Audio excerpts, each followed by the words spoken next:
MySql tutorial series உடைய 36th video. இந்த வீடியோல single line comment, multi line comments வந்து queriesக்கு நடுவில் எப்படி போடுறதுங்கிறத பற்றி பார்க்க போகிறோம். ரைட், இப்போ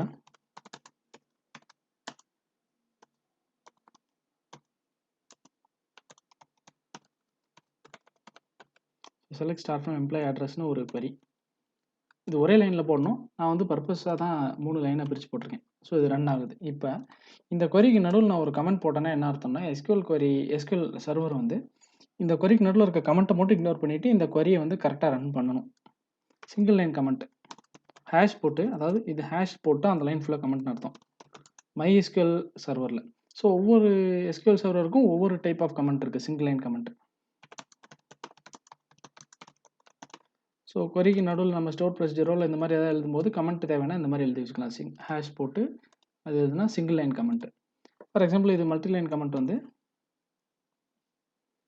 நான் ஒரு ஹேஷ் போட்டு இந்த லைனில் வந்து சிங்கிள் லைன் கமெண்ட் போட்டு அடுத்த லைனில் அப்படியே கண்டினியூ பண்ண முடியாது. ஸோ மல்டி லைன் கமெண்ட் வந்து ப்ரோக்ராமிங்கில் நம்ம யூஸ் பண்ணுறது தான் ஸ்லாஷ் ஸ்டார் ஸ்லாஷ். இதுக்கு நடுவில் நம்ம எத்தனை கமெண்ட் என்ன போட்டுக்கலாம். This is multi line comment. So இப்போ இந்த query நான் எக்ஸிக்யூட் பண்ணாலும் கரெக்டாக அந்த SQL சர்வர் வந்து இந்த லைனை கமெண்ட்னு சொல்லி இதை இக்னோர் பண்ணிவிட்டு இதோட சேர்த்து வச்சு மொத்தமாக ரன் பண்ணிச்சுன்னா தான் கரெக்ட். ஸோ கரெக்டாக பண்ணிடுச்சு. ஸோ இப்படி தான் single line multi line comment வந்து SQLல போடணும். இந்த வீடியோ உங்களுக்கு கண்டிப்பாக புரிஞ்சிருக்கும். ஏதாவது queriesனால் கீழே கமெண்ட்டில் டைப் பண்ணுங்கள். சேனலுக்கு சப்ஸ்கிரைப் பண்ணுங்கள், உங்கள் ஃப்ரெண்ட்ஸ்க்கும் ஷேர் பண்ணுங்கள். தேங்க்ஸ் ஃபார் வாட்சிங், கீப் சப்போர்ட்டிங் அஸ்.